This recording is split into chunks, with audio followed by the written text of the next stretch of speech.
Alright, so I'm Greg Williams. This is the Armor of God channel.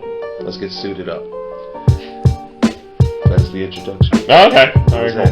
So I this introduced is myself. my brother in Christ. And who are you, brother in Christ? My name is Matthew Clark. I guess who I am. I am a believer in the Lord. I am, born again Christian. Father of four. Husband to an amazing wife, and the best son-in-law in the world. My mother-in-law is over there. You're my favorite. Awesome. I apologize for my hands and my normal presenting. I was just painting, so this is why I didn't always look like this. But if I chose to always look like this, I probably would choose it. But it's just very comfortable. So what we're talking about? What are we talking about? So we're talking about the end times. I want to ask you just a few questions on eschatology, and I really want you to lay it all out. I want this to be your thing. My thing. Yes. Can it be God's thing or? Yes. Okay, but my I don't even want to say your personal. Take on it. No, I think like yeah. Because God has a personal walk, and I think in this for everyone. Mm-hmm. For me, I had several years ago, probably about seven or 8 years now, I had like a real awakening in my life. Like that's when I don't know how deep I get into that one, but like anyway, I was pretty like just lackluster in my Christian walk, and I had something happen, and it just woke me up to just like I'm not doing anything for the Lord in my life, and going to church was just normal, and everything was just sort of like that flat line. But then it happened, and I was like, okay, well, I got more into outreach and a lot of other things. But God gave me one question in my heart, and it sent me down a rabbit hole I didn't think I would ever go down, but it was so enjoyable and so much fun. And that question was, why do I believe what I believe? So yeah, it's a big question because it's so many things. Like, well, why do I believe that salvation is by faith? Why do I believe it's by grace? Why do I believe that I can't lose my salvation? Why do I believe that baptism doesn't have a purpose in that salvation, but that is a testimony of my salvation to the world? That it doesn't play a part, like I'm not saved because of my baptism. Why do I believe that? Why do I believe, in that Christ is the one and true way? Why do I believe in the Trinity? So you can go down those things and study it all out, and it was great. It was like establishing a foundation. Why do I believe in a literal 6-day creation? Why do I believe in a flood, a worldwide flood? Why do I believe man lived with dinosaurs? It's just so many things that solidified my faith, because it was just such a joy to have answers to those things. And I had great teachers along the way.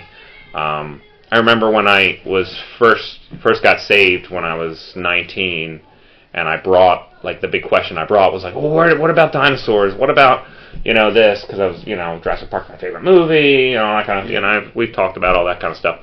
But, like, where does this have in my faith with the Lord?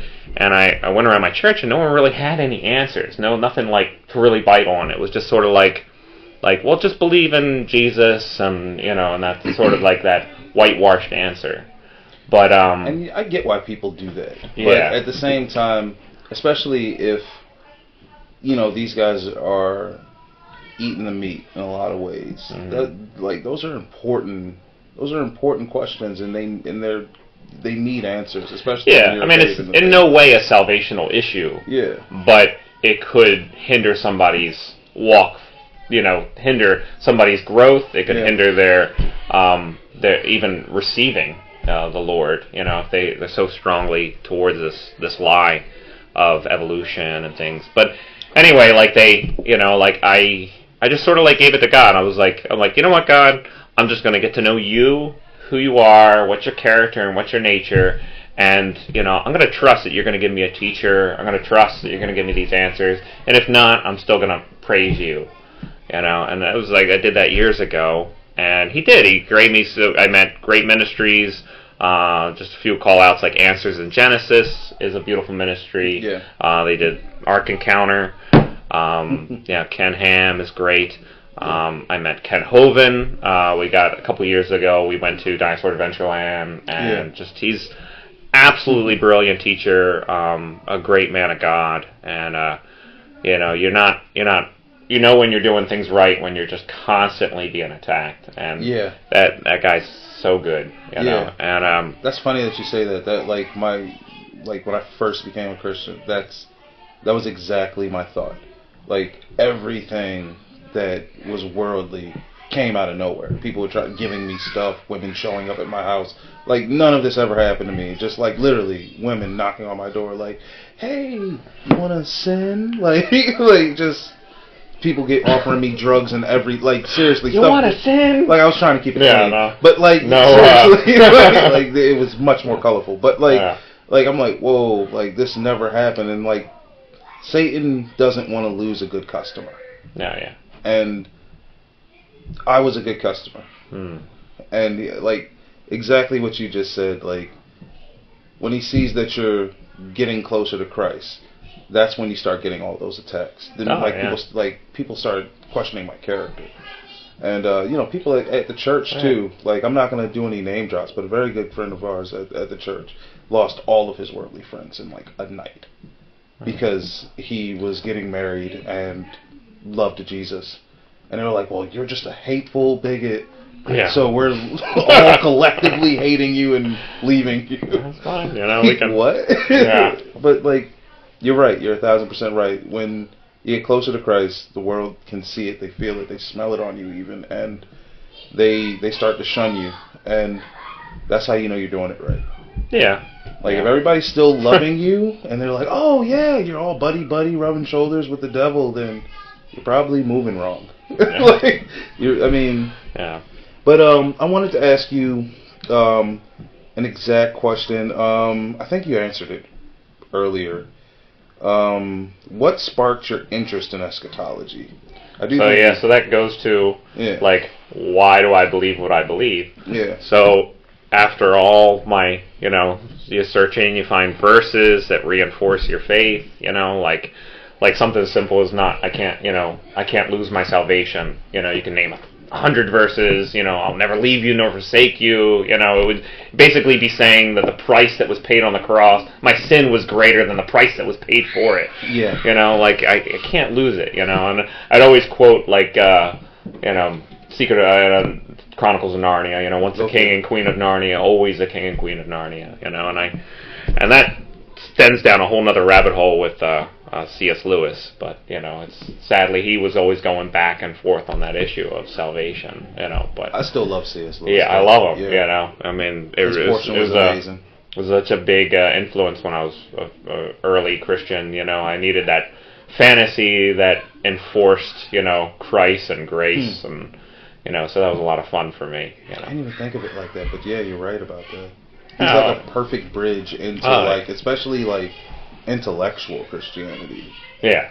And guys that love science fiction and specifically fantasy, because he was really big. I don't know if he was really big in fantasy, but Narnia is great fantasy. And it's it's like when if you're a big music fan, there are those intermittent music that it's okay, well it's not full on gospel, but it's Christian, but it doesn't. It sounds a little bit what I like, and it's like a stepping stone to, That's how I am with gospel rap. I wish I loved gospel rap. I wish somehow there's Christian punk out there. I've heard that. It's just funny. My favorite so far was the Christian metal. I don't like metal, but this Christian metal group, you could tell, because if you didn't know they were singing essentially hymns, you wouldn't know. One, you can't understand what they're saying to begin with. These guys sound like everyone else, so I guess they're good for what they do, but they're full on metal, man. But So there, that's the big question. Like why do I believe what I believe? And then answering all these things, and like it's lining up right with my church, because I have to start off saying we have a great church. I love our church. Yeah. We eat really good at our church. I spit out very little bones, if not any. Yeah. Great teachers, great hearts. So many good people, good teachings, great Bible college. It's a blessing. I don't know if we're even mentioning churches. I don't know if we, obviously if you're in that church, and you're watching this interview, you know who we are and what church we are in. I haven't talked to any of them about that. So we're not going to mention it right now. Great Bible-believing church, stands on the Word of God. Amazing teachers. Yeah. But this is where everything sort of goes in crazy directions, is eschatology. I thought, so our church is pre-trib. They would consider it a pre-trib church.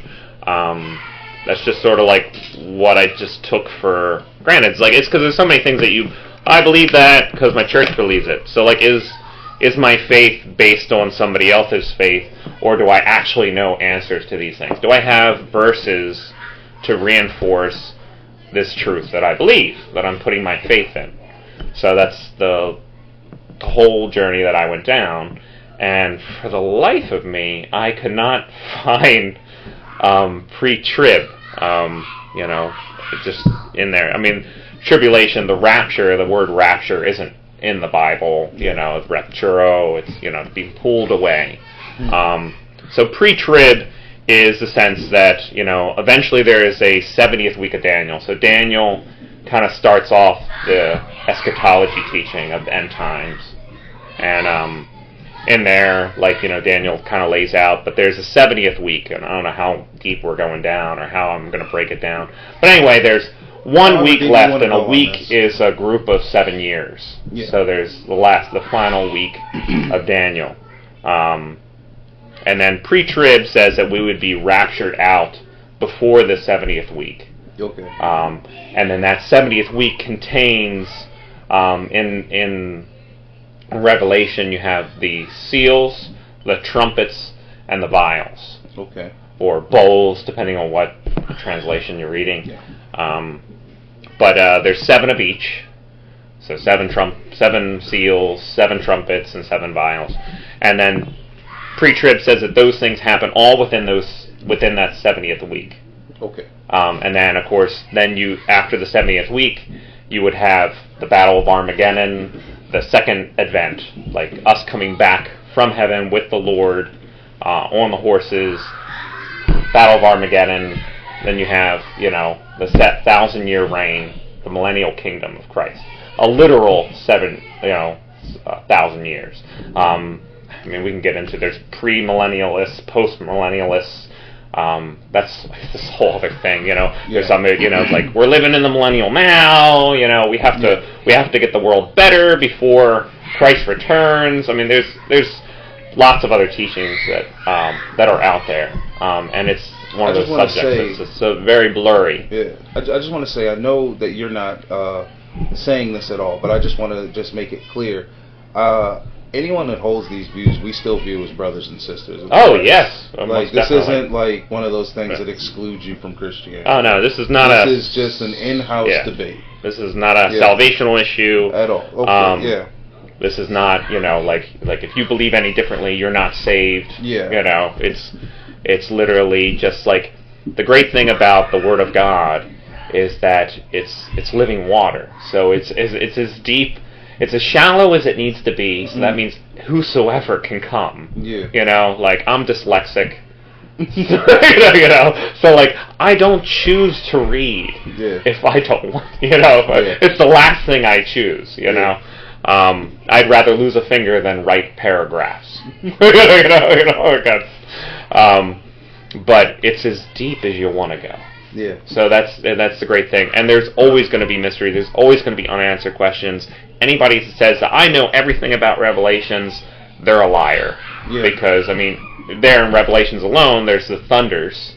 And it literally, the angel tells John, not to write it down. You know, you know. So it's something that happens that didn't get recorded. Yeah.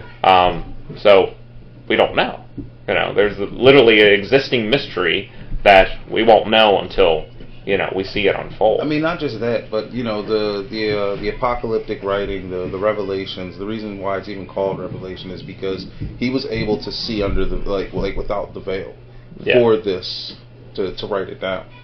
We haven't been gifted as such. He's sharing with us what was shared with him, and we're not going to get the full. Well, my belief is we're not going to get the full revelation until the end times.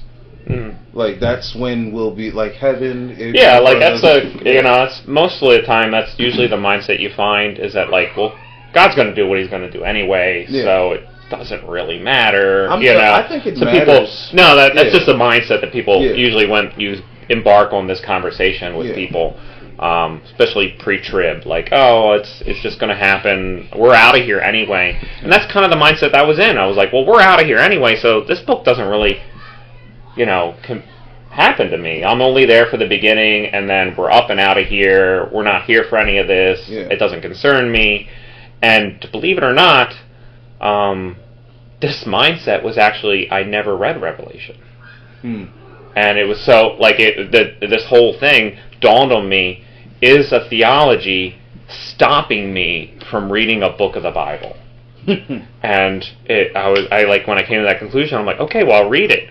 And literally, when you begin Revelation, it's like, blessed are those who read and hear this. You know, so it's like, there's literally a blessing bestowed upon people who read and hear. So it's like, it was like, I was weeping, I was crying, and it's like finally, like a question brought me to the Word of God, and He didn't disappoint. Yeah. You know, as He always does. He never disappoints. So like, we started reading Revelations, got into it. You can read in all eschatology is all throughout. I mean, there's Ezekiel and Joel and Matthew, Mark, and Luke. I mean, the famous passages in Matthew, Mark, and Luke are the parallel passages. So there's Matthew 24, Luke 21, and Mark 13. Which one is the longest out of them? Matthew. And usually when people quote it, it's usually from Matthew that they're pulling from. So it's basically this parallel passage is the same conversation that's happening, but then it's recorded from different perspectives. But of course, Mark wasn't there. He's reading it. You know, he's transcribing it. Each one has like a little differences, little less or a little more than the others. Matthew's very precise, you know, extense. He's a little longer, and that's the big thing is Matthew, Mark, and Luke is really the big question here. There's lots of other verses, but I think those are what started me off in the big question of like, wait a minute here. So these verses, like we're told as a pre-trib that these are for the Jews. Yeah. So the idea is that this isn't for the believer, because what these entail is, so it starts off, the disciples ask Christ's question. So they ask, when, you know, like these, you know, he describes the temple, and he's like, all this will be torn down, all this will fall, and there'll be not one left about. And then they ask him, like, when are you coming back? What are the signs, and when is the end coming? So they kind of ask three questions there, and then Christ, you know, gives the answer. Obviously, it was probably weird, and they didn't understand a bit. But then he follows it up like he always does. He always kind of like mentions one version, and then he kind of kind of solidifies it or try to say the same thing but in a different way with like a parable. Yeah. So in Matthew, Mark, and Luke, he says, you know, as he describes like a time of great tribulation. You know, he said there would be a time of great tribulation, and then you have the abomination of desolation. And then you'll see after this times be, you'll see the sun and moon darken, and then you'll see Christ coming in the clouds. And this is really big because it's like it states, you know, lots of different signs, which is their first question. You know, when are the signs of coming? So he answers them with lots of signs. And then he says, and then he describes him coming. So he describes coming in the clouds with a trumpet to gather his elect. So he sends his angels to gather his elect from the four corners of the earth to the uttermost parts of heaven. And these all parallel with Revelation. Yes. So Revelation goes into the seals. Yes. And that's really what you see right there. So he describes a time of false prophets or a false lie, the Antichrist. He describes a time of war, pestilation. You have influx in prices, the barley, all that thing. And these are all these different seals.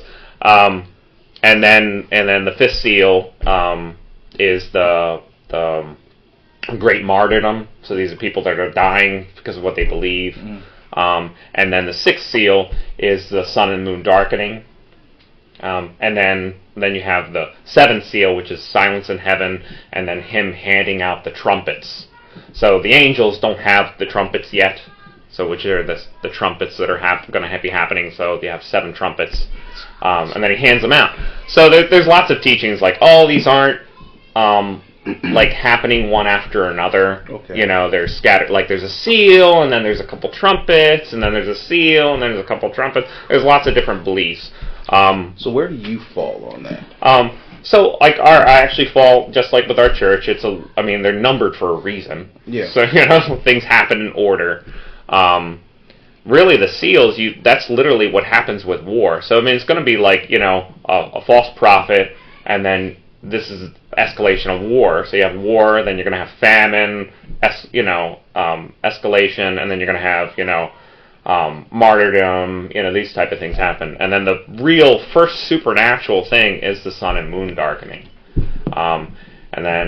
So that's paralleled in Revelation. So you can take Matthew, Mark, and Luke, line them straight up, look at the seals, and they line straight up with what's happening there. And then it says, immediately after the tribulation of these times, you'll see the Son of Man coming in the clouds. So as a pre-trib, you would have to say, if this is God coming and coming, so there's 2 times he comes. So there would be the rapture, where he comes, doesn't touch the earth, we come up to him, and we go to heaven. And then there's the second time where he comes on a horse, we come with him from heaven, and that's the second advent, and that's, Battle of Armageddon, and he touches down on the Mount Olives. So there's two, ascensions of Christ, where we go up, and then we come down with him. So in these verses, it describes him coming in a cloud with a trumpet, descending his angels to gather his elect. And elect is always referred to as believers. As a pre-trib position, they would say that the elect here are post-tribulation saints. So these are people that have gotten saved within the 7 years, and they are they're Jews that are now believers, and what Christ is talking about here is the second advent. So him coming, with us, the second, before the Battle of Armageddon. But then there's problems here because I don't know how far it goes. It's easier if you have a chart. We have it there. But anyway, so you have the seals, yeah. and then you have the trumpets, and then the vials. So they kind of go, and they're a huge difference. So there's a difference between tribulation and wrath. Okay. So, tribulation. Yeah. What do you have? No, I was going to say, can you explain differently? Okay. So tribulation is literally what the world does to the church. Okay. We have hundreds of verses saying we shall have tribulation in this world. We're promised it.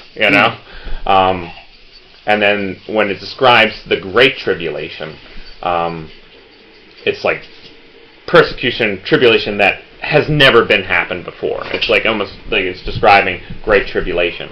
So the 7-year breakup is, the beginning of the 7 years starts with he will make a treaty with many.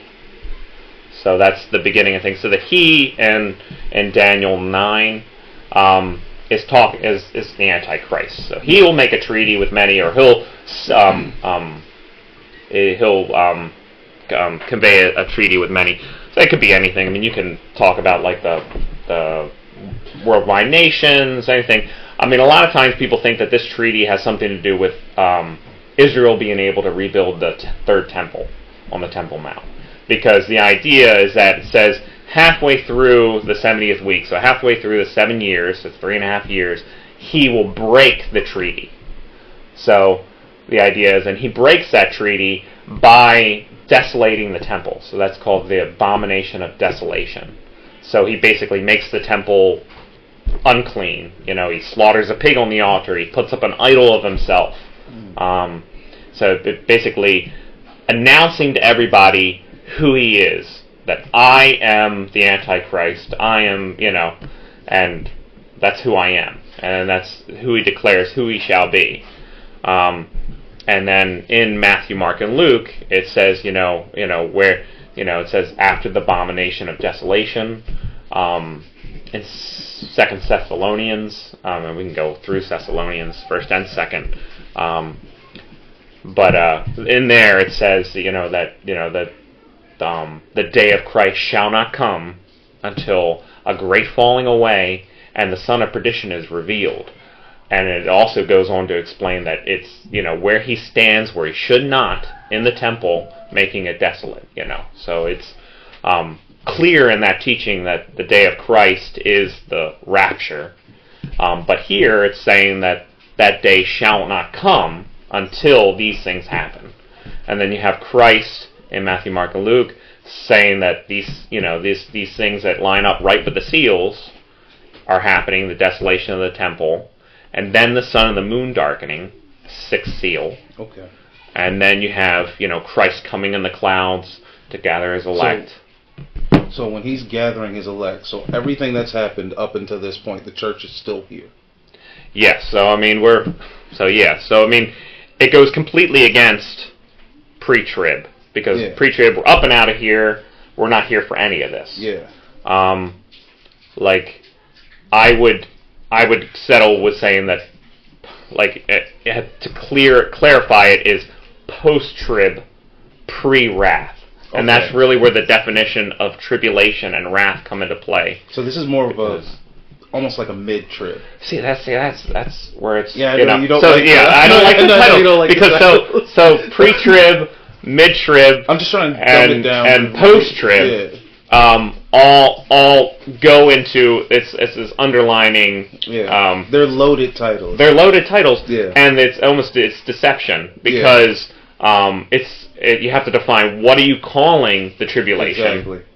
So the Bible only ever refers to the Great Tribulation as the last 3.5 years of Daniel's 70th week.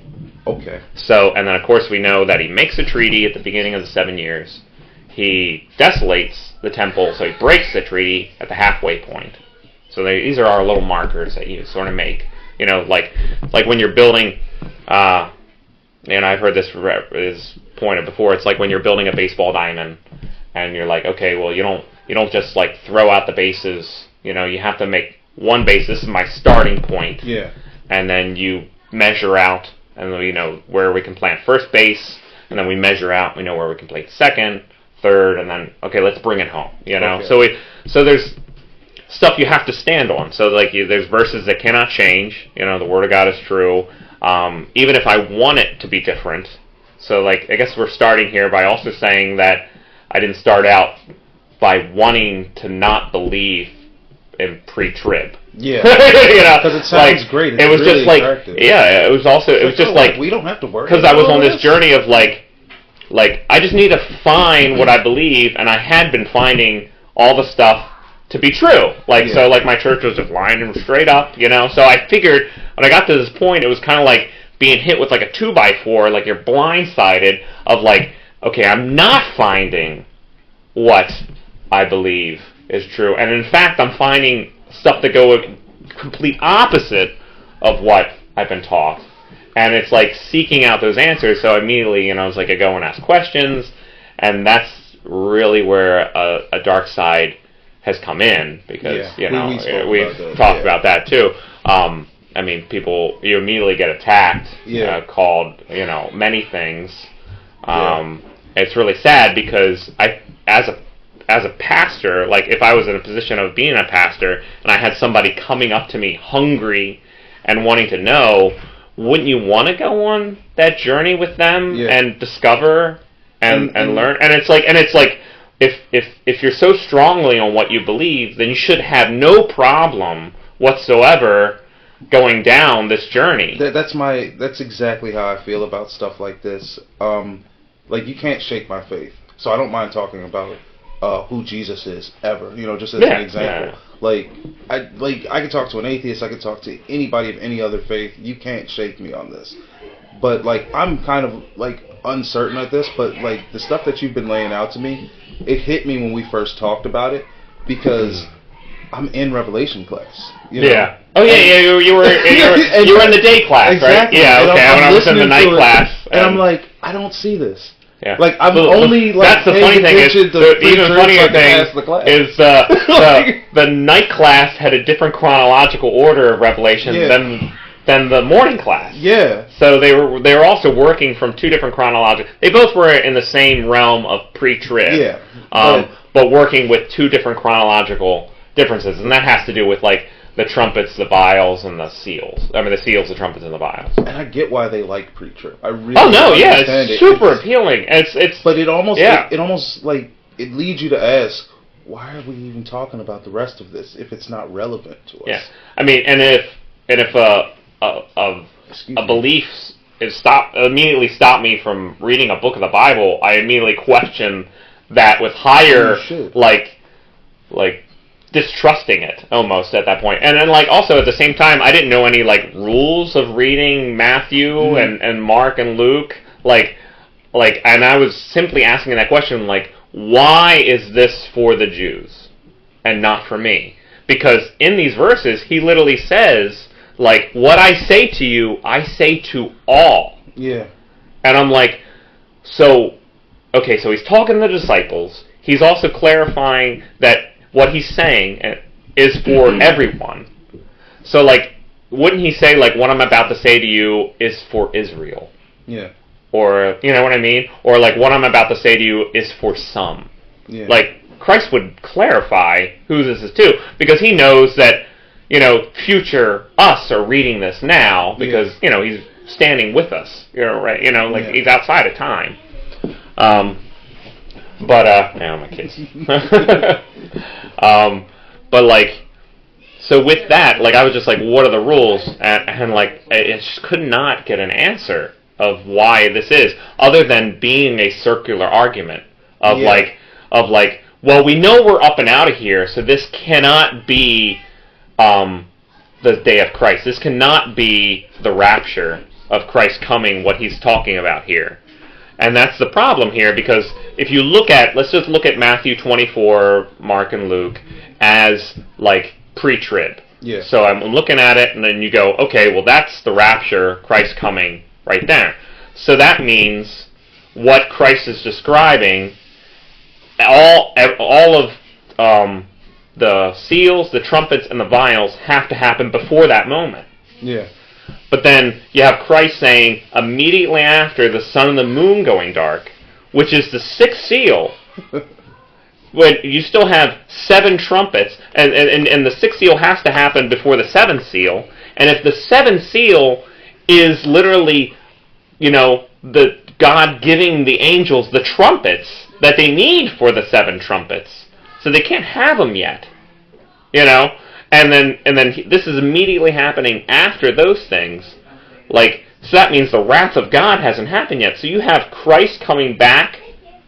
So if they look at it as that's the second advent, so that's Armageddon, coming back with him on horses. Sorry, I may have mixed that up before.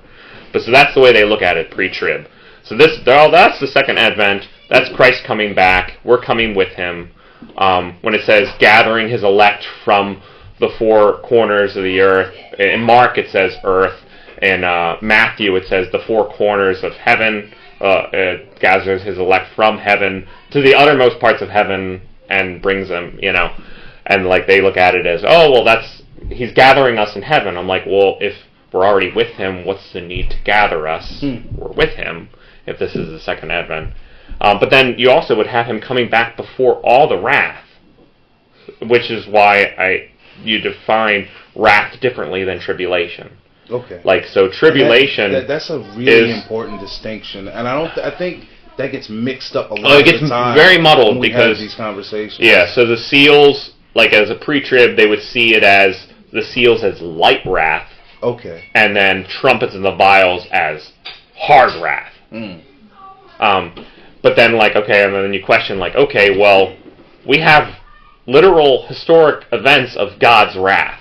Let's see how he does wrath. So you look back at Sodom and Gomorrah, and you're like, did he trinkle out his wrath in like little bits, or did he hold it back until the very last? You cannot save Sodom and Gomorrah, until Lot is out of there. Yeah. Like he can't devastate it, can't destroy it till Lot's out.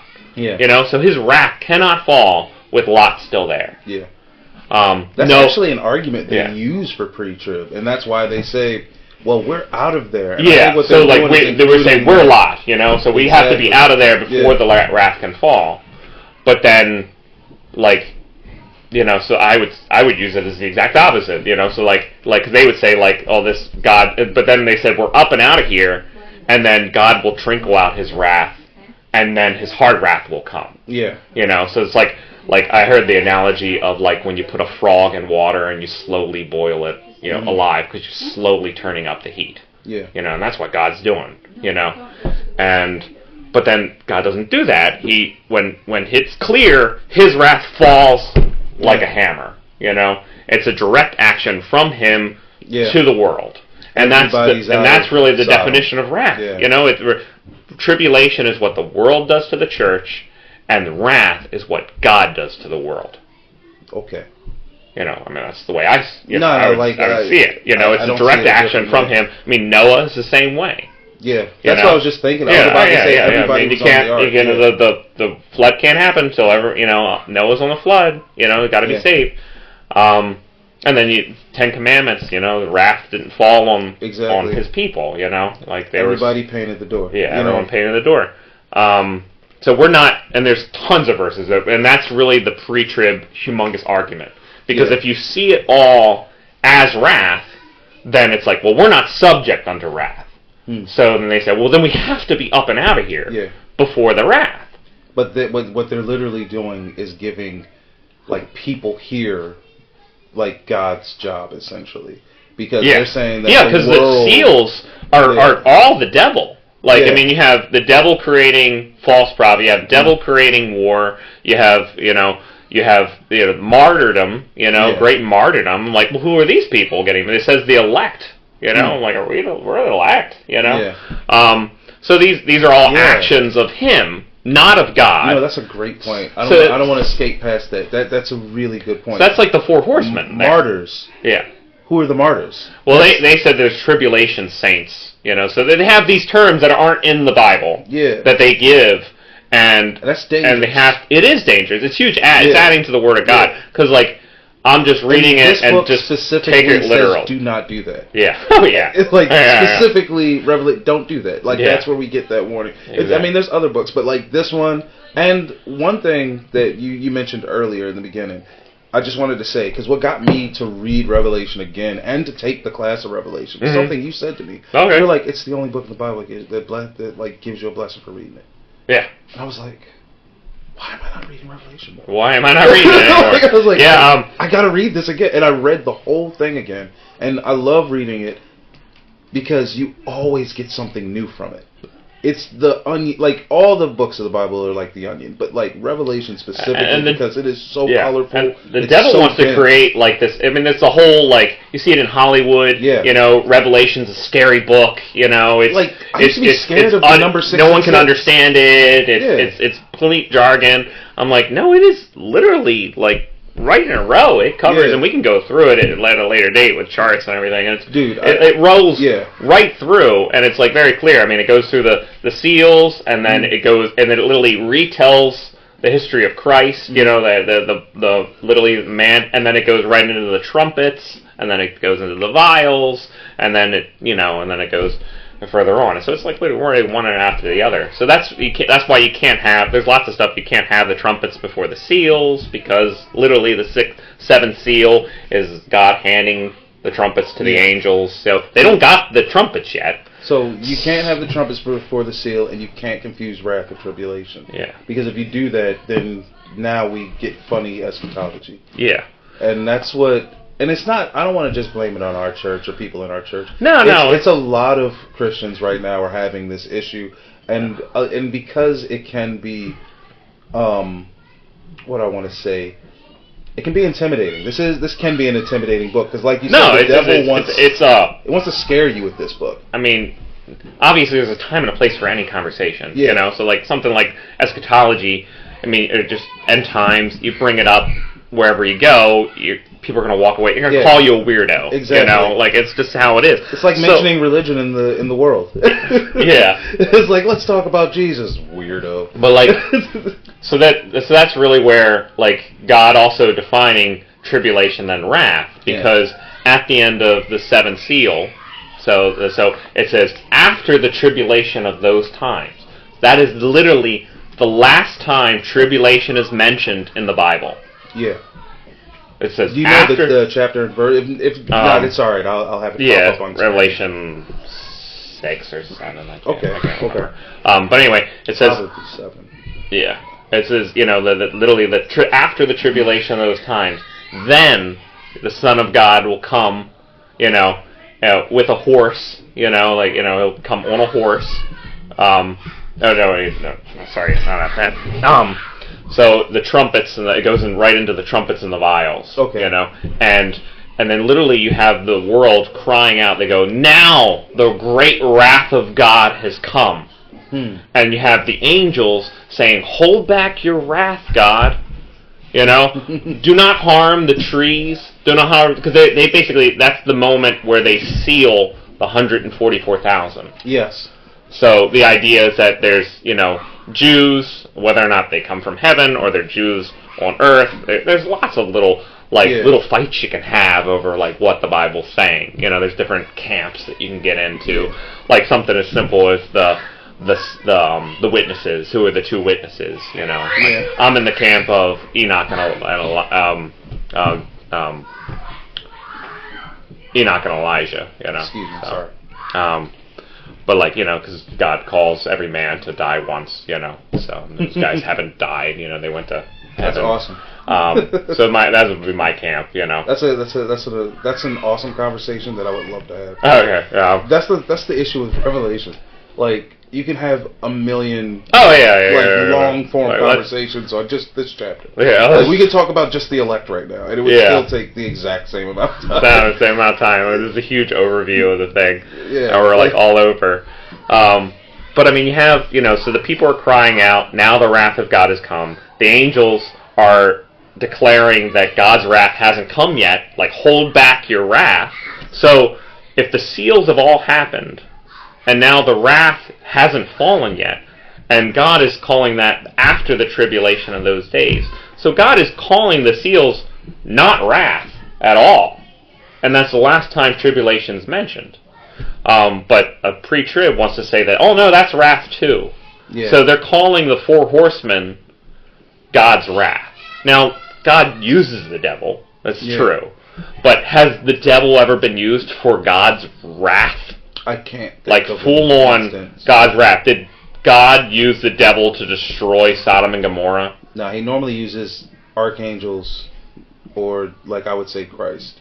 Yeah. Like, that's typically what you find in the Old Testament. I can't find everything. I mean, but, God uses the devil. The devil is... I would say he uses the devil for tribulation, and I would only say that because of Job. Yeah. But that's not... I wouldn't say that was God pouring out his wrath. Yeah. Wrath is like a clear distinction coming from him. It's supernatural beyond compare. Punishment. And it normally ends in death. And that's what you're going to see in the trumpets and the vials. Yeah. I mean, they're horrific. Yeah, it's they're fuel. insane. I mean, this is just like, like, you can have, like, I mean, this is where, like, Revelations gets, like, dude, the bugs, the torment, the angels. Favorite parts of Revelation, because I love, like, one of the things, the locusts, like, for me, one of the things that blew up for the Bible was seeing, like, especially as before I was a Christian, and I fell in love with the imagery of the Old Testament because I had read the accurate description of Ezekiel's angel. And I was like, this is the craziest. Oh, yeah. 1,000 eyes. What eyes all over. And then, like, as a Christian, reading Revelation again, just as a Christian, and I'm like, first off, I've never read this book. Like, I've read from this book, I've never read the whole thing. And then, like, what is being explained to John is the craziest thing. He's trying to explain it with what he knows. I think at one point in time, I think John is seeing himself. Yeah. Like because he's seeing like the 12 elders of the church there. And it's like, well, the elders are the 12. Maybe they're the 12 disciples. Yeah. And I'm like, is John literally standing with the angel, watching this unfold, seeing himself? Like it's like this, like crazy moment in time, and like to see that we're going to be eventually there, because that's the other thing, is that right after the sixth seal, then a great multitude show up in heaven. Yeah, which no one can count. Then nobody can count. That's one of my favorite. The Bible has mentioned a lot of big numbers. Yes. Huge numbers. Yeah. Millions upon millions of numbers, and it's like here it's saying, it's an innumerable amount. Yeah. And the only times like they've ever said like innumerable amount is like when they're talking about the sand on the beach or stars in the sky. Yeah. Like this is an innumerable amount. One of my favorite things about this part, and like I come to Revelation a lot because I remember a lot of things through arguments. That's just like the apologist in me, so forgive me. But like I like apologist. Sorry, yeah, right. Apologies. No, but I talk to a lot of Hebrew Israelites, and they, they're a supremacist group. They're a black supremacist group. Okay. So, this is one of my favorite things to go to because it says of all tongues, all nations, and all peoples. All people. All peoples. That's races. That's different races, and they're dressed in white. And if you go back to palm leaves 3, in their hands, but then these are the elect. As pre-trib, you have to say because if they said they just showed up, but technically if the seals happened and we're up and out of here before the seals, then we would have already been there. But now there's an innumerable amount showing up that weren't there before because John described, the throne room right there, and he didn't mention anything about an innumerable amount of people. Yeah. He said, like, who are these people? And they answer him, these are the ones who come out of great tribulation.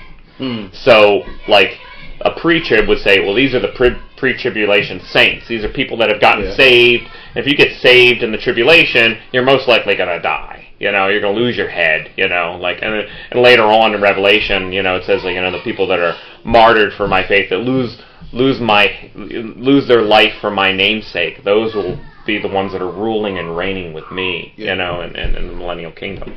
And I think it's just a beautiful thing about God's heart is that the meekest among us will be rulers. Yeah. And I love that. I love, it just goes to say 1,000 things about God, Like, of course. I love talking about the person of Jesus, like, while he was here, earthly person of Jesus, because we don't get a lot of descriptions of Jesus. Oddly enough, like, when they're actually just talking about what he looked like and how he was. Oh, yeah. Like, we were talking about that earlier. Yeah. So, like, Isaiah 53... It says, when you look at him, nothing will be desired. This isn't just the way he looked. This is also his, like, position on earth. And one of my favorite things, I forget which gospel it's in, but one of the gospels, or even multiple gospels, they call him Son of Mary. That is an insult in the first century. That's like, hey, whore son. Like, that's the equivalent of what they're saying to him. No, yeah. And they're like... they know that he was, It means that you don't know who your dad is, if you're the son of your mother. Yeah. that's a horrible insult. So this guy, you're talking about like the lowliest of low in the society, and then to be a Jew hung on like a tree.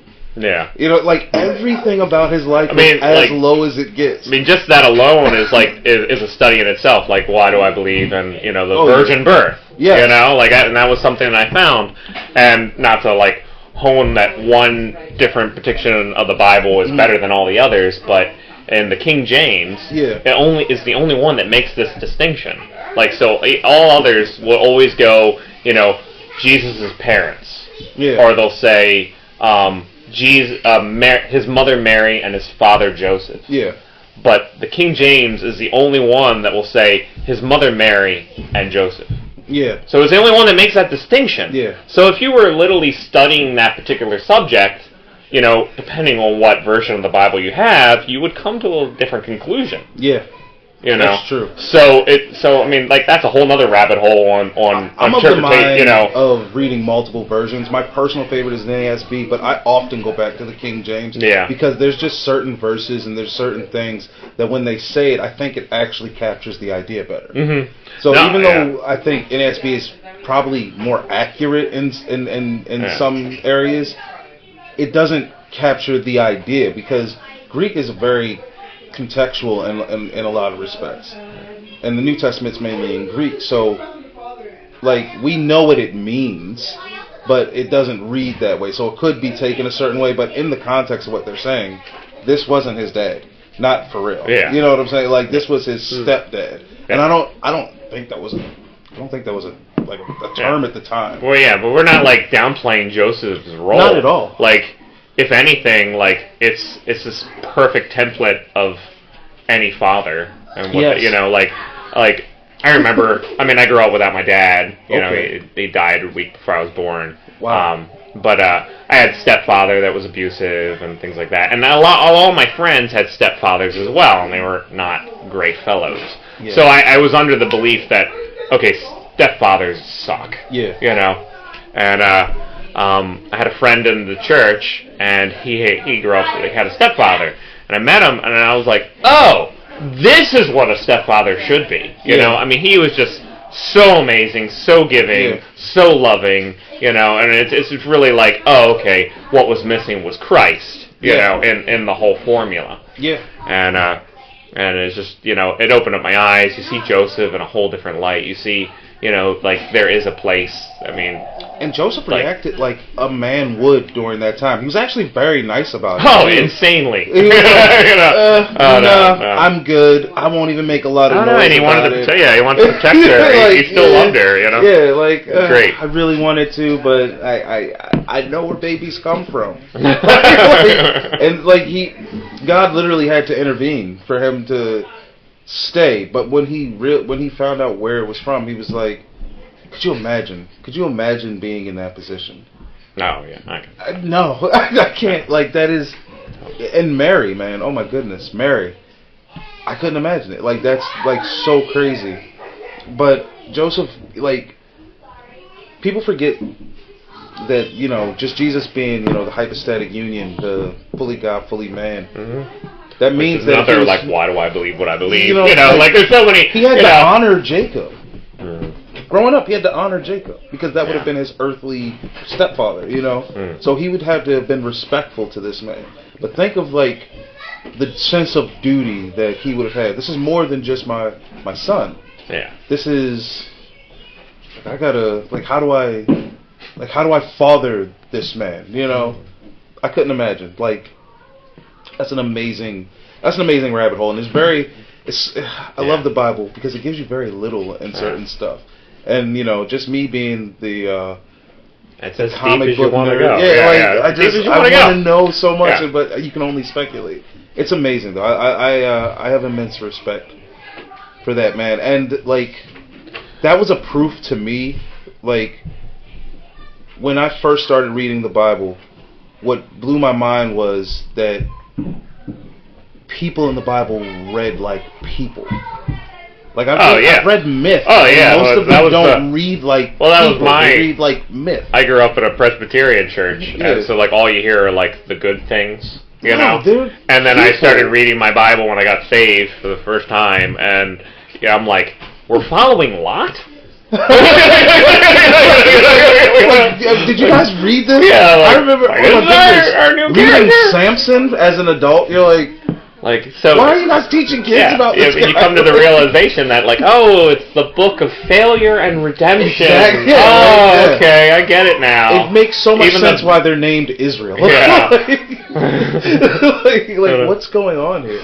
You know. Nah, man, but I love this study, and I can't say I'm pre-trib, and I would like to, because it seems easier. Well, like, yeah, I mean, like, I would call it mid-trib, but I think the way you're explaining it, mid-trib describes of, like, going up in the middle of the 70th week. But I think the way you're explaining it is what I'm seeing. So that's what. So this is where. So if you're calling the tribulation or the Great Tribulation as the last 3.5 years. Yeah. So makes a treaty, breaks a treaty, Great Tribulation, which is the last 3.5 years.